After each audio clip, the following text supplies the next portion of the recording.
एक बार फिर से हम परमेश्वर पिता का धन्यवाद करते हैं कि प्रभु ने ये सुंदर अवसर को हम सभी के जीवन में प्रदान किया।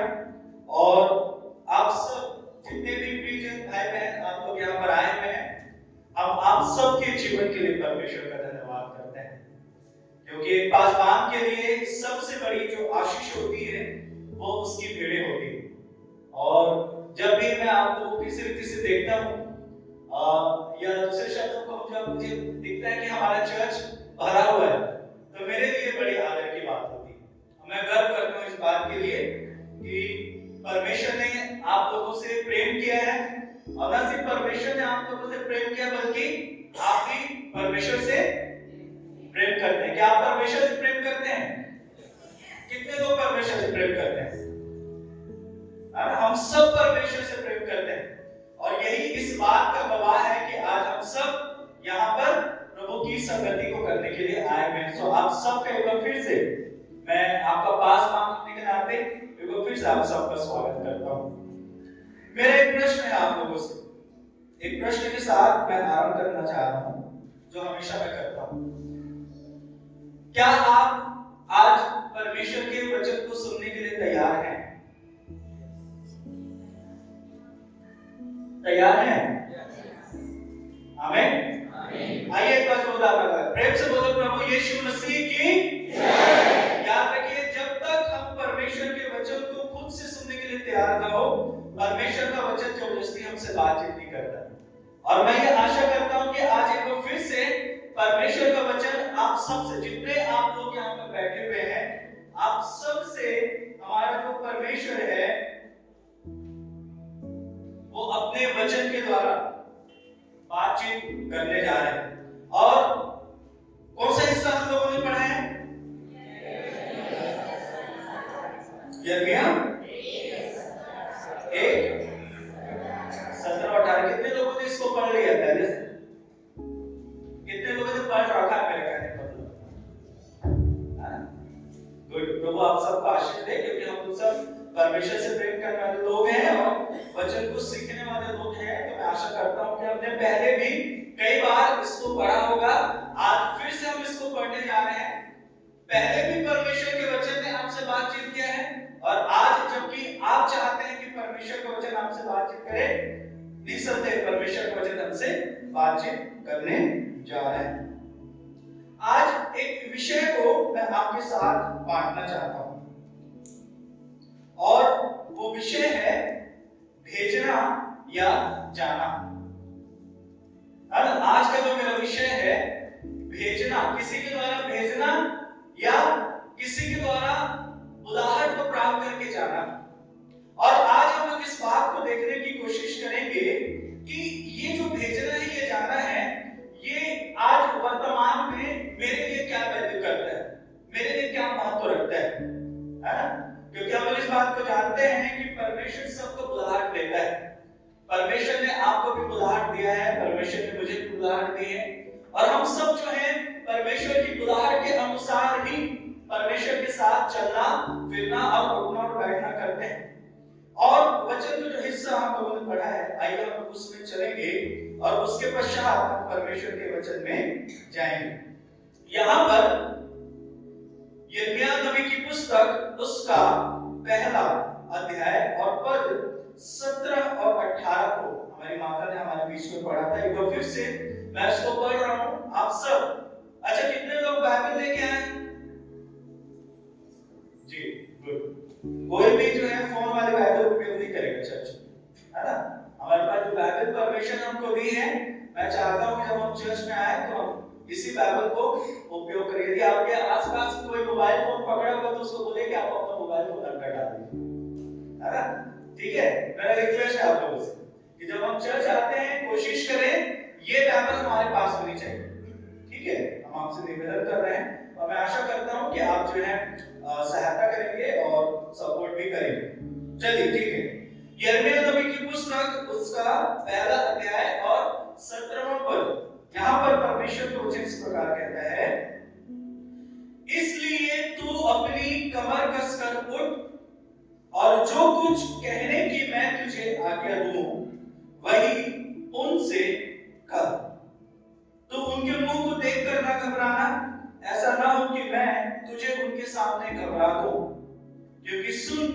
मैंने आज तुझे इस सारे देश और यहूदा के राजाओं और हाकिमों और याजकों और साधारण लोगों के विरुद्ध गढ़ वाला नगर और लोहे का खंभा और पीतल की शहर पनाह बनाया है। सो परमेश्वर अपने वचन के पढ़े और सुने आने पर मेरे प्रिय हम सबको आशीषित करे। ये जो पुस्तक है उसको किसने लिखा?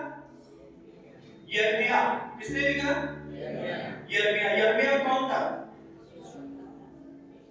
भविष्यवक्ता था, है ना? यहाँ पर यदि आप देखेंगे पहले अध्याय के पहले पद में यिर्मयाह के बारे में लिखा हुआ है, हिल्किय्याह का पुत्र यिर्मयाह जो बिन्यामीन देश के अनातोत में रहने वाले क्या था? याजकों में से था, है ना? तो ये जो था ये भविष्यवक्ता जरूर था, लेकिन इसकी जो मुख्य सेवकाई थी वो क्या थी? याजक की। यदि आप देखेंगे तो इस बात को पाएंगे कि अनातोत नाम एक स्थान था जहां पर यिर्मयाह रहता था। यरूशलेम से 3 मील दूर उत्तर के पूर्व में एक छोटा सा गांव था जहां पे रहता था। यिर्मयाह नाम के कुछ अर्थ यहाँ पे, है ना? जैसे कि यिर्मयाह का मतलब होता है यहोवा स्थापित करता है, यहोवा महिमा मंडित करता है, या फिर यहोवा जो है वो कहीं भेजता है ना? ये जो है ये यिर्मयाह के नाम के अर्थ है जिसने इस पुस्तक को लिखा है। और यिर्मयाह जो था वो याजक था।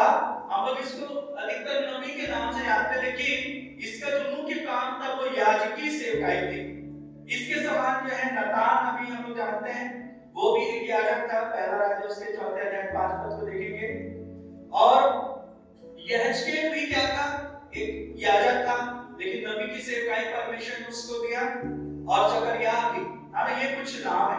खैर मैं उन नामों में नहीं जाना चाह रहा हूं, लेकिन जो मैं आपको बताना चाह रहा हूं कि परमेश्वर जो है जैसे उसने यिर्मयाह नबी को चुना या यिर्मयाह को चुना, वैसे ही परमेश्वर ने हमको भी क्या किया है?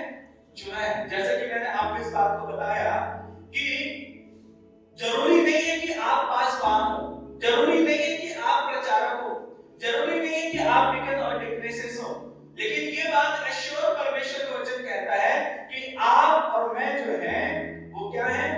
पहला पत्र 2 अध्याय उसके 9 पद के अनुसार आप और मैं राजपदधारी और याजकों का समाज, परमेश्वर के लोग और परमेश्वर की निज प्रजा है।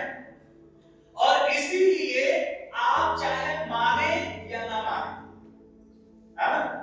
कई बार हम लोग बोलते हैं नहीं मैं इस बात से सहमत नहीं, मैं इस बात के ऊपर विश्वास नहीं करता। संसारिक रीति से हो सकता है कि हम अपने तर्कों को दे सके कि मैं इससे सहमत हूं या इससे सहमत नहीं, लेकिन जहां पर परमेश्वर के वचन की बात आती है या फिर जहां पर परमेश्वर के अधिकार की बात आती है, वहां पर प्रश्न नहीं किया जा सकता, है ना? परमेश्वर ने यदि आपको और मुझे ये जिम्मेदारी दी है तो आपको और मुझे क्या रखना है? अपने आप को क्या रखना है? तैयार रखना। अगले हफ्ते क्या होने वाला है? डिकन डिकनेसेस का अर्पण होने वाला है ना? हम लोग सब उसके जो है गवाह होने जा रहे हैं। लेकिन हम लोग इसी बात पे शांत ना हो जाए कि डिकन डिकनेस को तो जिम्मेदारी दे दी गई है, तो हमारा क्या औचित्य? मैं हमेशा इस बात को पूछता हूं कि यदि मैं चर्च आ रहा हूं तो चर्च आने के पीछे मेरी मानसिकता जो है वो लोगों के सामने जैसी भी हो वो मैटर नहीं करता।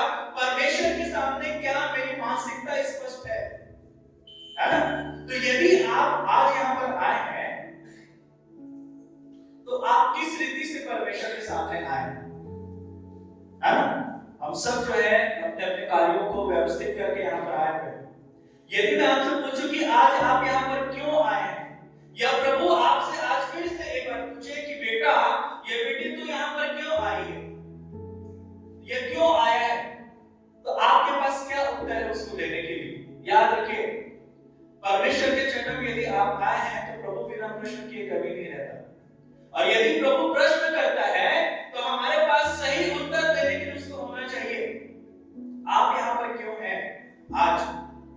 क्या आप अपने लिए आए हैं? दो चीजें हो सकती हैं, या तो मैं अपने लिए यहाँ पर आया हूं या तो परमेश्वर के लिए, प्रभु के लिए आप क्यों आए? प्रभु के चरणों में यदि आप आए मेरे प्रियो, तो ये प्रश्न जो है हमेशा खुद से पूछा करिए। जब भी, सिर्फ यहीं की बात नहीं है, जिस भी जगह पे आप जाते हैं, जहां पर भी जाते हैं, प्रभु की संगति में आप जब जाते हैं, इस बात से जरूर पूछिए। और आज हम लोग जो है यिर्मयाह नबी के जीवन से और इस हिस्से से जो परमेश्वर जो है उससे कह रहा है। हम लोग यहाँ पर देख रहे हैं कि परमेश्वर जो है वो यिर्मयाह से बातचीत कर रहा है और उसको कुछ करने के लिए वो क्या कर रहा है? इंसिस्ट कर रहा है, कोशिश कर रहा है। अगर वो उससे कुछ बोल रहा है, हमने उस चीज को पढ़ा है।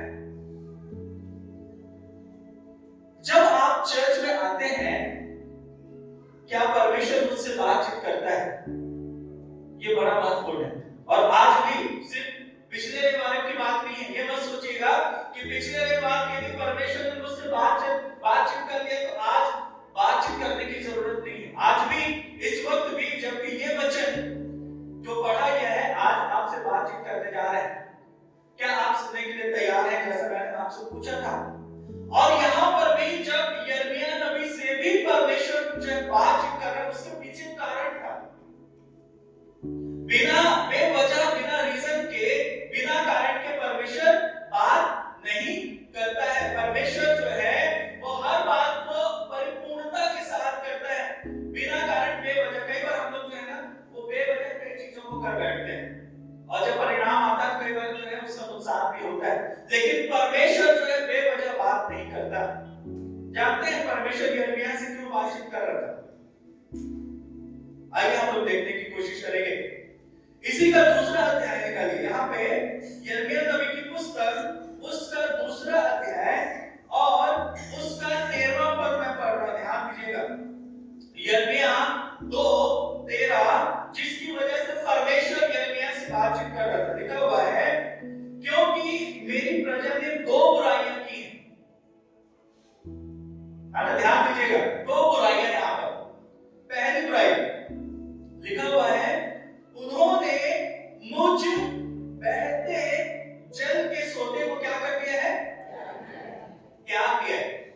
पहली बुराई जो इस जाति ने की थी वो क्या थी कि उन्होंने बहते जल के सोते को क्या कर दिया था? त्याग दिया था। और दूसरा लिखा हुआ है, और उन्होंने क्या बना दिए हैं? हौद बना दिए हैं, वरन ऐसे हौद जो टूट गए हैं जिनमें जल नहीं रह सकता। मेरे प्रियो, यहां पर एक दशा थी जिसकी वजह से परमेश्वर ने यिर्मयाह नबी से बातचीत किया और उसको बोला कि तू क्या हो जा? तैयार हो जा। यदि परमेश्वर आज आपसे बातचीत करने जा रहा है तो आपके पास भी एक वजह परमेश्वर ने दिया है कि वो आपसे बातचीत करे या आपको उपयोग में लेके आए। क्या आप और मैंने उस वजह को जानने की कोशिश की है? कई बार चर्च आके चले जाना ये हमारे दैनिक जीवन का हिस्सा होता है। क्या होता है? हम लोग आते हैं चर्च में और उसके बाद चले जाते हैं। हम प्रार्थना करने के लिए आते हैं। कई बार हम जो है किस चीज को अर्पित करने के लिए आते हैं। हम कई बार जो है यहाँ पर क्या बोलते हैं, लोगों से मिलने के लिए आते हैं। बहुत सारी बातें हमारे पास हो सकती हैं जिसकी वजह से हम चर्च आते हैं या कहीं और जाते हैं। लेकिन परमेश्वर का जो वचन है वो इस बात को आपको और मुझे बताता और समझाता है। यहाँ पर जब परमेश्वर यिर्मयाह को बोलता है कि तेरे को ये काम करना है, उसके पीछे ये कारण मैं तुझे बता रहा हूं और इसीलिए मैंने तुझे बुलाया है। परमेश्वर जो है यदि मुझसे प्रेम करता है, यदि कितने लोग, यदि मैं आपसे पूछूं कि आप परमेश्वर से प्रेम करते हैं तो आप अपने हाथों को उठाएंगे। क्यों? क्योंकि हम सब परमेश्वर से प्रेम करने वाले लोग हैं और इस बात को बोलने में हमको बड़ा गर्व होता है कि परमेश्वर से हम क्या करते हैं? प्रेम करते हैं। लेकिन यदि परमेश्वर से प्रेम करते हैं तो क्या परमेश्वर बात कर रहे हैं लगातार? है ना? याद रखिए, अभी हमारे डॉक्टर नन ने इस विषय को बांटा। क्या बांटा था उन्होंने? रोमगढ़ा में क्या हुआ? 57 केसीडब्ल्यूएस की जब वहां पर हो रही थी, है ना। इन दिनों में परिस्थितियां बहुत विपरीत है।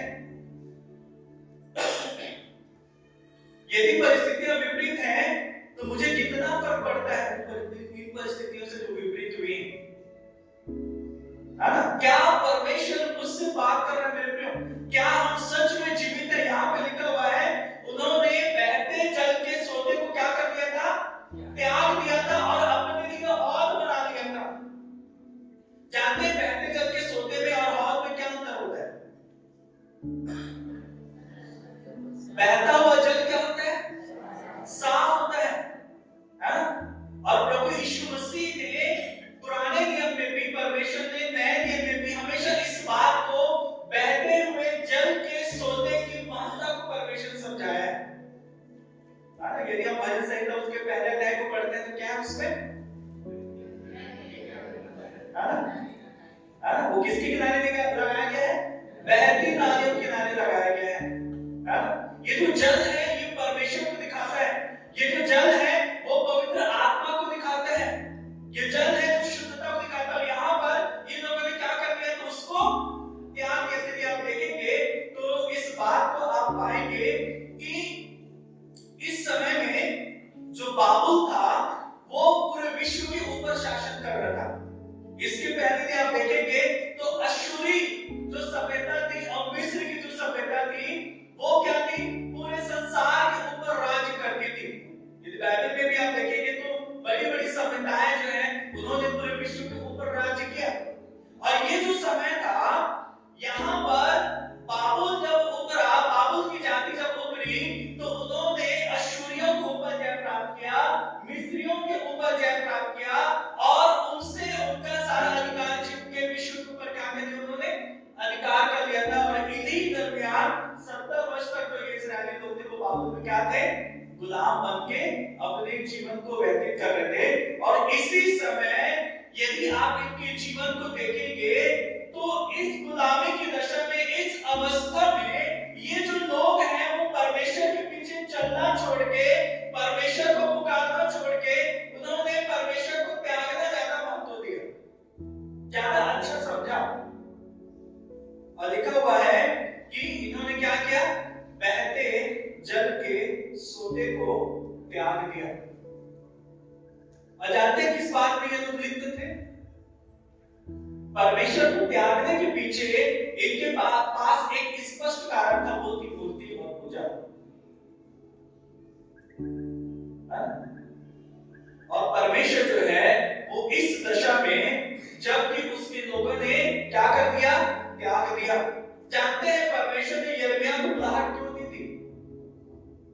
यदि आप देखेंगे इसी के पहले अध्याय को 5 पद को 10 पद को और आगे जब आप पढ़ेंगे तो आप इस बात को पाएंगे कि परमेश्वर ने यिर्मयाह को संसार के लोगों के लिए भी बुलाहट दी थी और परमेश्वर ने यिर्मयाह को उसके स्वयं के लोगों के लिए भी बुलाहट दी थी। यदि आज आप यहाँ पर बैठे हुए हैं, सिर्फ परमेश्वर से आशीषों को लेने के लिए मत आइए। आप क्या आपकी बुलाहट आपके अपने लोगों के लिए है? यदि आज आप यहाँ पर आए हैं, इस चर्च में आए हैं, आपके अगल बगल में जो व्यक्ति बैठा है, जवान लोग बैठे हुए हैं, हमारी माताएं बहनें भाई सब आप लोग बैठे हुए हैं, आपके अगल बगल में, पीछे में, सामने में जो लोग बैठे हुए हैं, उनके प्रति क्या आपके जीवन में कोई जिम्मेदारी है? क्या आप इस बात को महसूस करते हैं? यहाँ पर जो एक बुलाहट जो थी यिर्मयाह नबी के लिए, वो मुख्य बुलाहट ये थी कि वो अपने लोगों को क्या करे? आप इस बात को बोलेंगे वो तो नबी था, वो तो चुना हुआ था। नहीं, परमेश्वर ने उसको अपने लोगों के लिए बुलाहट दी। यदि आप परमेश्वर से प्रेम करते हैं तो याद रखिए आपकी जिम्मेदारी आपके अगल बगल, आगे पीछे के लोगों के लिए है। शायद मैंने पिछले दिनों में भी एक बार आपसे प्रश्न पूछा था कि मेरी प्रार्थना में मेरे परिवार को छोड़ के मैं कितने लोगों के लिए जो मेरी मंडली के हैं उनके लिए आंसू बहा बहा के मैं क्या करता हूँ? प्रार्थना करता हूँ कि नहीं करता हूँ। और आपका पासवान होने के नाते मैं आपको उत्साहित करना चाह रहा हूं मेरे प्रियो। परमेश्वर की जो वचन है वो इस बात को आपको और मुझे समझाता है कि लोगों ने परमेश्वर को क्या किया? त्यागा। और त्यागने का परिणाम हमेशा लोगों के सामने था। आज भी यदि एक विश्वासी होके मैं कहीं पर ऐसी दशा में हूं कि मैं परमेश्वर को अपनी इच्छा पूरी करने के लिए, अपने लाभ के लिए, याद रखें कई बार जब हम हद से ज्यादा सिर्फ अपने लाभ के लिए प्रार्थना करने के लिए भी परमेश्वर के पास आते हैं ना, तो वो भी एक तरह से परमेश्वर का त्याग होता है। क्यों? क्योंकि हम परमेश्वर के पास अपनी इच्छा को पूरा करने के लिए आने के बजाय उसकी इच्छा को पूछने और उसकी इच्छा को पूरी करने के लिए यदि आए तो परमेश्वर आपका और मेरा क्या करेगा? आदर करेगा। मेरे नई चर्च कोरबा होके मैं आप सबको उत्साहित करना चाह रहा हूं मेरे प्रियो कि परमेश्वर ने यिर्मयाह को बुलाया। आज परमेश्वर आपको और मुझे भी बुलाहट देता है। परमेश्वर आज भी मुझे बुला रहा है, क्योंकि उसकी बुलाहट इसलिए रहती है क्योंकि उसका काम जो है वो इतना फैला हुआ है और शैतान कई बार हमारे जीवन में ऐसी बातों को, ऐसी जिम्मेदारियों को लेके आता है जिसकी वजह से शायद हम सोचते हैं कि क्या हम इस काम को कर सकते हैं, क्या हम प्रभु के काम को कर सकते हैं। 17वें पद को देखिए क्या लिखा हुआ है। यहां पे लिखा हुआ है इसलिए तू अपनी कमर कसकर उठ। यहां पर एक शब्द आया है इसलिए, है ना? इसलिए का मतलब क्या है? यदि आप पद 16 को देखेंगे ना तो यहां पर लिखा हुआ है उनकी सारी बुराई के कारण मैं उन पर दंड की आज्ञा दूंगा क्योंकि उन्होंने मुझे त्याग कर दूसरे देवताओं के लिए क्या चलाया?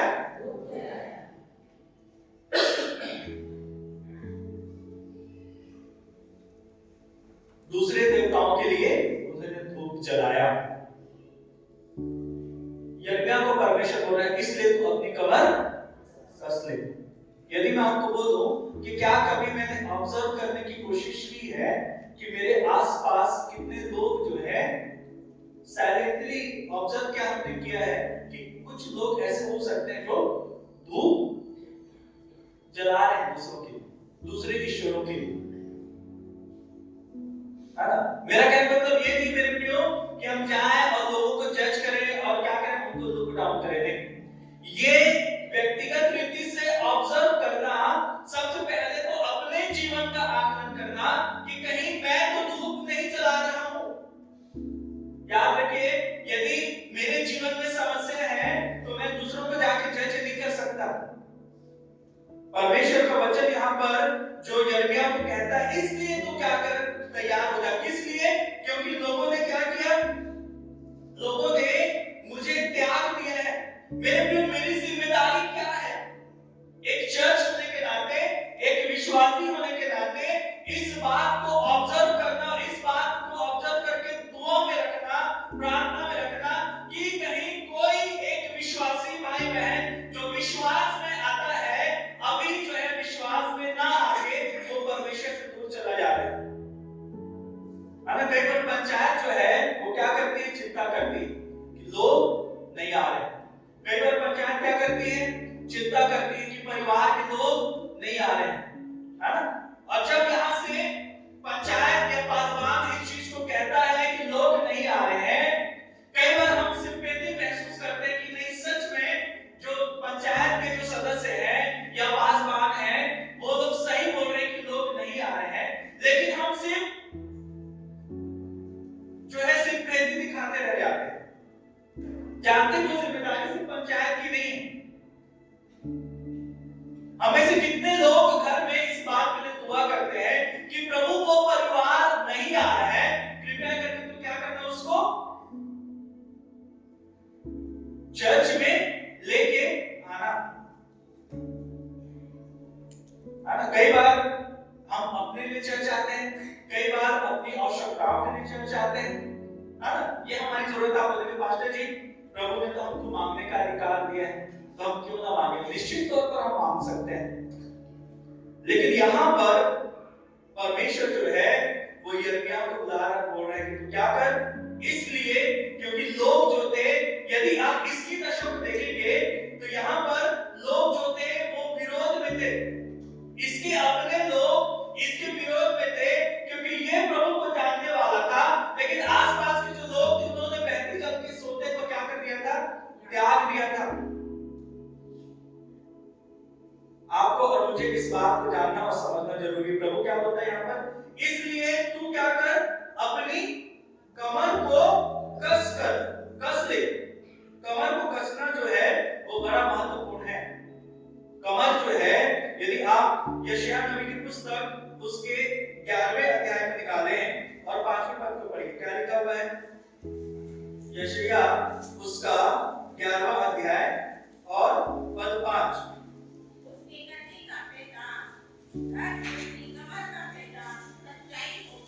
हाँ, फिर से पढ़िए बहन। उसकी कटी का बेटा घर और उसकी कमर का बेटा सच्चाई होगी। है ना? देखिए कमर का मतलब क्या होता है। एक आत्मिक व्यक्ति के कमर का मतलब जो है, आत्मिक रीति से यदि परमेश्वर को तो क्या कर ले, अपनी कमर को कस ले। यहाँ पे लिखा हुआ है उसकी कटी का फेटा धर्म और कमर का फेटा सच्चाई। धर्म और सच्चाई, ये एक आत्मिक कमर को या आत्मिक व्यक्ति के कमर की दशा को दिखाता है। जानते हैं शरीर में सबसे महत्वपूर्ण हिस्सा कौन सा होता है? कमर। यदि कमर में चोट लग जाए, कई बार जब एक्सीडेंट होता है या फिर कुछ ऐसी परिस्थिति हो जाती है कि कमर में आपके तकलीफ आ जाए, तो आपका पूरा शरीर जो है वो प्रभावित हो जाता है। याद रखिए, आत्मिक रीति से और चर्च के रूप में भी, कलीसिया के रूप में भी, यदि हमारे जीवन में परमेश्वर की सच्चाई जो है वो बनी भी नहीं है और परमेश्वर की धार्मिकता बनी भी नहीं है, तो आप और मैं चाहे कितना भी जो है इस बात को बोले कि हम मजबूत हैं, मजबूती से चल रहे हैं, याद रखिए कमर में एक छोटी सी तकलीफ जो है वो पूरे शरीर को हिला के रख देती है। इसी कारण यहाँ पर यिर्मयाह नबी को परमेश्वर बोल रहा है, तो क्या करे, अपनी कमर को ध्यान रख। इफिसी 6:14 में क्या लिखा है देखिए, इफिसी 6वां अध्याय, हाँ क्या लिखा हुआ है? सत्य से अपनी कमर कस कर और धार्मिकता की शीलम पहन कर। कमर को कस बोल रहे हैं, किस चीज से कसेंगे? किस चीज से कसेंगे? चर्च को अपनी कमर को कैसे कसना है, या आप एक दूसरे की सहायता कैसे कर सकते हैं कमर को कसने के लिए? सत्य। क्या है सत्य? क्या है सत्य? बोलिए। शर्माने की झिझक में आप, हाँ जोर से बोलिए, हाँ कौन है सत्य? और यहाँ पर लिखा हुआ है क्या करो, सत्य से अपनी कमर को कस लेना। किस चीज को कसना है? पहला पद क्या दिया था? धार्मिकता और सच्चाई, जो आपकी कमर की दशा को दिखा है। ये चर्च के रूप में ध्यान दीजिए तो मेरे प्रियो, यदि प्रभु यीशु मसीह मेरे जीवन में नहीं है, याद रखिए कभी भी किसी भी रीति से आप और मैं आगे नहीं बढ़ सकते। यहाँ पर यिर्मयाह नबी को परमेश्वर का जो वचन है वो इस बात को कहता है, प्रभु बोलता है तो क्या कर, इसलिए तू अपनी कमर को क्या कर ले, कस ले। क्यों कसने की बात कर रहे हैं? यदि आप देखेंगे तो विरोध में लोग खड़े हैं, आज भी याद रखिएगा। हम इस बात में सुरक्षित महसूस नहीं कर सकते कि हम जो है वो पुरानी और बड़ी चर्च है, तो हम लोग क्या है, सुरक्षित है। ध्यान दीजिएगा इस बात को, है ना? और सुरक्षा की बात नहीं है, मैं वो इस चीज को कहता हूं। आप बोलेंगे पास्टर जी आप क्या बात बोल रहे हैं? जानते हैं यदि सताव किसी विश्वासी के जीवन में ना आए तो आप उसको कैसे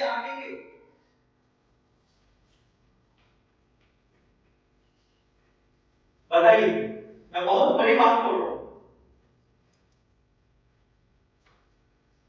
यदि सताव एक विश्वासी के जीवन में ना दिखाई पड़े तो कैसे आएंगे?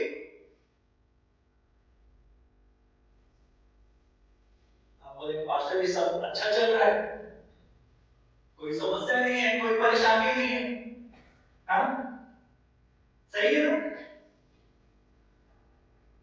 कई बार प्रश्न का उत्तर देना थोड़ा सा कठिन हो जाता है ना,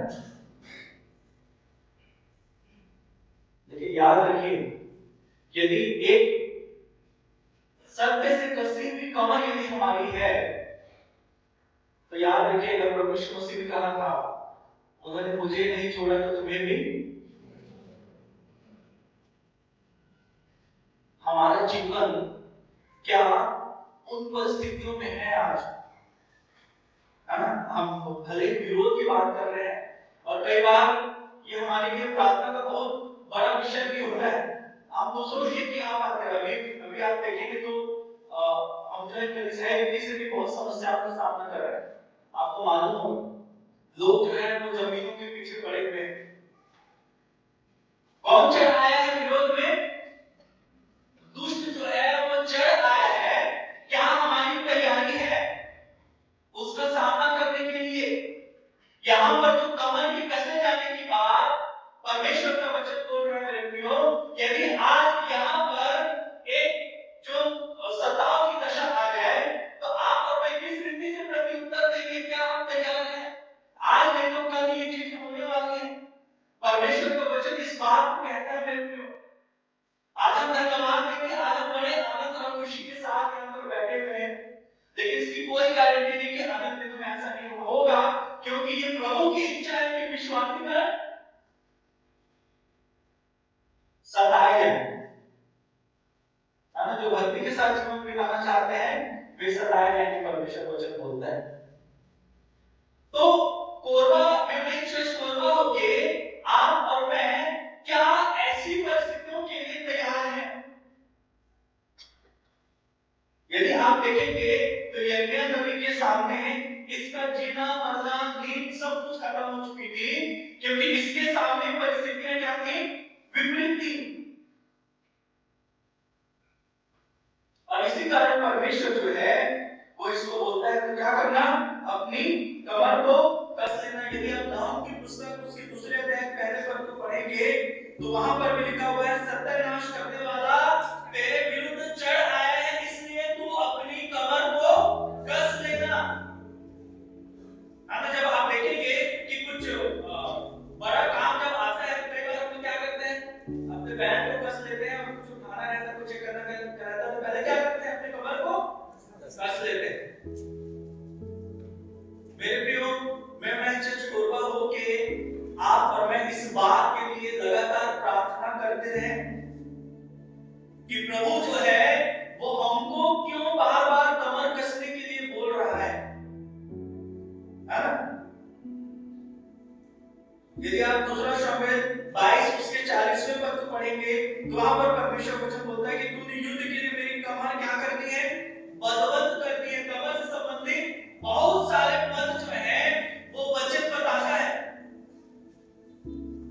अय्यूब उसके 15:27 में लिखा, इसलिए कि उसके यानी कि दुष्ट के मुंह पर चिकनाई छाई हुई है और उसके कमर में लिखा हुआ वहां पर चर्बी जमी। आज मेरी कमर कैसी है? यिर्मयाह नबी को परमेश्वर का वचन बोल रहा है तो क्या कर? अपनी कमर कस ले, है ना? और यहाँ पर एक शब्द आया है कि यदि कमर में चर्बी जम जाए तो व्यक्ति के लिए दौड़ और भाग करना क्या हो जाता है? मुश्किल हो जाता है। एक एथलीट जो होता है, आप उसके शरीर को देखेंगे तो आपको समझ में आएगा कि उसका पूरा शरीर जो है वो बड़ा ही व्यवस्थित रहता है, लेकिन एक व्यक्ति जिसका शरीर में मोटापा है, यदि आप देखेंगे तो वो वैसा दौड़ भाग नहीं कर सकता।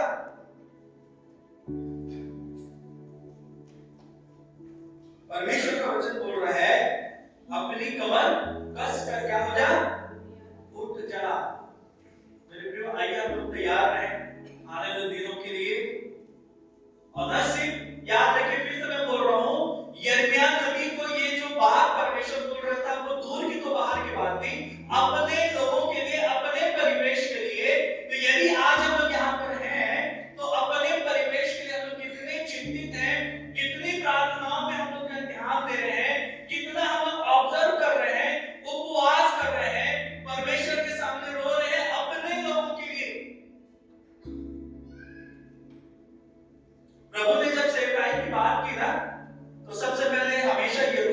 बात की। हमारा यरूशलेम क्या है बताइए? आप सबको परमेश्वर ने क्या क्या बुलाया है? मानते हैं? कितने लोग मानते हैं कि प्रभु ने आपको बुलाया है? आप सबको प्रभु ने बुलाया है। यदि प्रभु ने बुलाया है तो आपका यरूशलेम क्या है सेवकाई के लिए? आपका अपना घर। आपका अपना घर कहां से आरंभ हो रहा है? मेरे हाउस से। और उसके बाद ये है जहां आप बैठे हुए, ये आपका घर है, ये आपकी प्राथमिकता। यदि आपने इसके लिए आंसू नहीं बहाया, यदि आपने इसके लिए दान नहीं किया, यदि आपने इसके लिए घुटने नहीं टेके, यदि आपने इसके लिए कोई परिश्रम नहीं किया तो कुछ भी नहीं किया।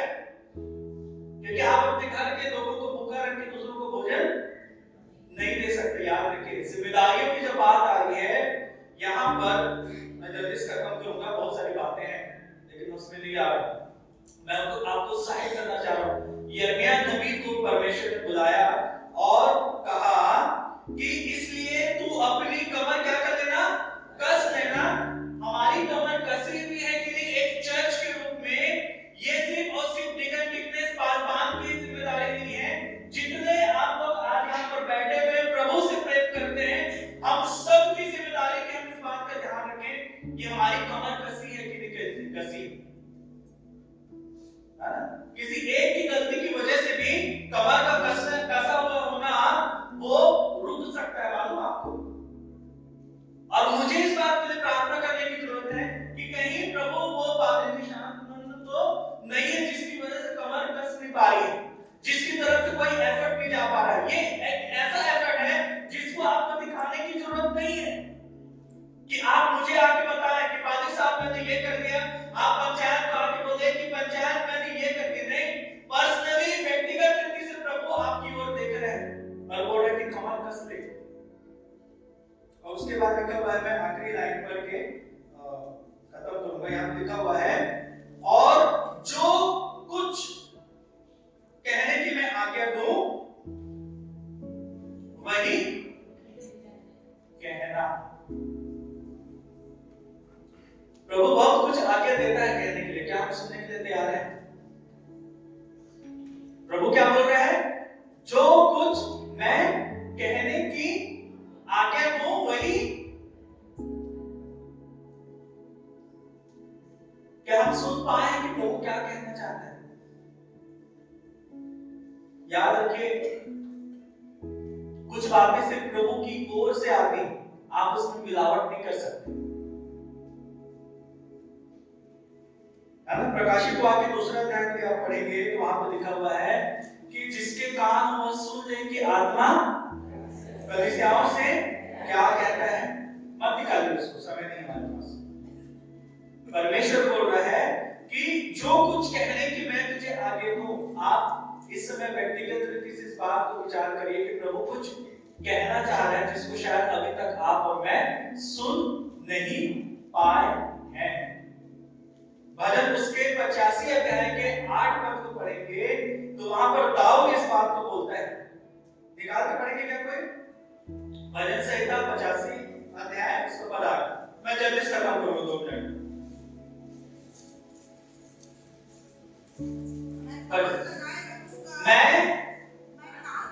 मैं कान लगाए रहूंगा। फिर पढ़िए। हाँ हाँ, फिर पढ़िए दूसरा लाइन। नहीं, मैं कान लगाए रहूंगा। ये कौन बोल रहा है? दाऊद बोल रहा है। क्या बोल रहा है? मैं कान। क्या आप कान लगाने के लिए तैयार हैं? यदि आप कान लगाएंगे परमेश्वर आपसे बातचीत करेगा। दाऊद बोल रहा है मैं कान लगाए रहूंगा कि परमेश्वर। जब प्रार्थना में जाते हैं ना तो प्रार्थना हमारी आधी खत्म होती। कैसे? प्रभु मुझे ये चाहिए, प्रभु मुझे वो चाहिए, मेरी ये जरूरत है, मेरी वो जरूरत है, खत्म, आमीन। नहीं, प्रार्थना ऐसे नहीं होती। प्रार्थना क्या है? बातचीत है दो पक्षों के बीच में, जिसमें एक पक्ष बोले और दूसरा पक्ष उसका उत्तर दे। यदि आप उत्तर नहीं मिला, आपकी प्रार्थना तो सुनी नहीं गई। दाऊद यहां पर बोला मैं कान। जानते हैं कई बार जब प्रार्थना करने जाते हैं ना तो बिना बोले शांति से बैठना भी जरूरी होता है कि परमेश्वर क्या बोलना चाहते हैं। हमने एक परंपरा जो बनाई हुई है ना, हम उसी परंपरा में चलते हैं, लेकिन ऐसा नहीं है। कई बार प्रार्थना में दाऊद की पुस्तक में पढ़े तो बोलता है कि मैं शांति से लेट जाऊंगा, मैं चुपचाप बैठा रहूंगा। वो बोलता है कि मैं कुछ नहीं बोलूंगा, सिर्फ सुनूंगा। क्या प्रार्थना में कभी आपने ऐसा कोशिश किया कि सुने से कि प्रभु क्या बोलना चाह रहा है? यहाँ पर यिर्मयाह को बोलता है कि जो कुछ मैं तुझे कहने की आज्ञा दूं वही कहना। अभी तक हम क्या कहते आए हैं? अच्छा, आज सुबह जब आप उठे आपने अपने परिवार से क्या कहा? आज के दिन में चर्च जाने के संदर्भ में आप अपने बच्चों से क्या कहते हैं? अभी आप क्या कहेंगे? आप जाएंगे तो क्या कहेंगे? परमेश्वर बोलता है जो कुछ मैं कहूं वही। परिवारों में इसी चीज की कमी कई बार दिखाई पड़ती है और परिवार टूट के भी करते हैं। जानते हैं क्यों? क्योंकि कहना माता पिता का अपने बच्चों से सिर्फ उनके द्वारा ही होता, परमेश्वर की ओर से नहीं होता। हमारे मन में जो कुछ उत्पन्न होता है क्या होता है? बुरा ही होता है ना।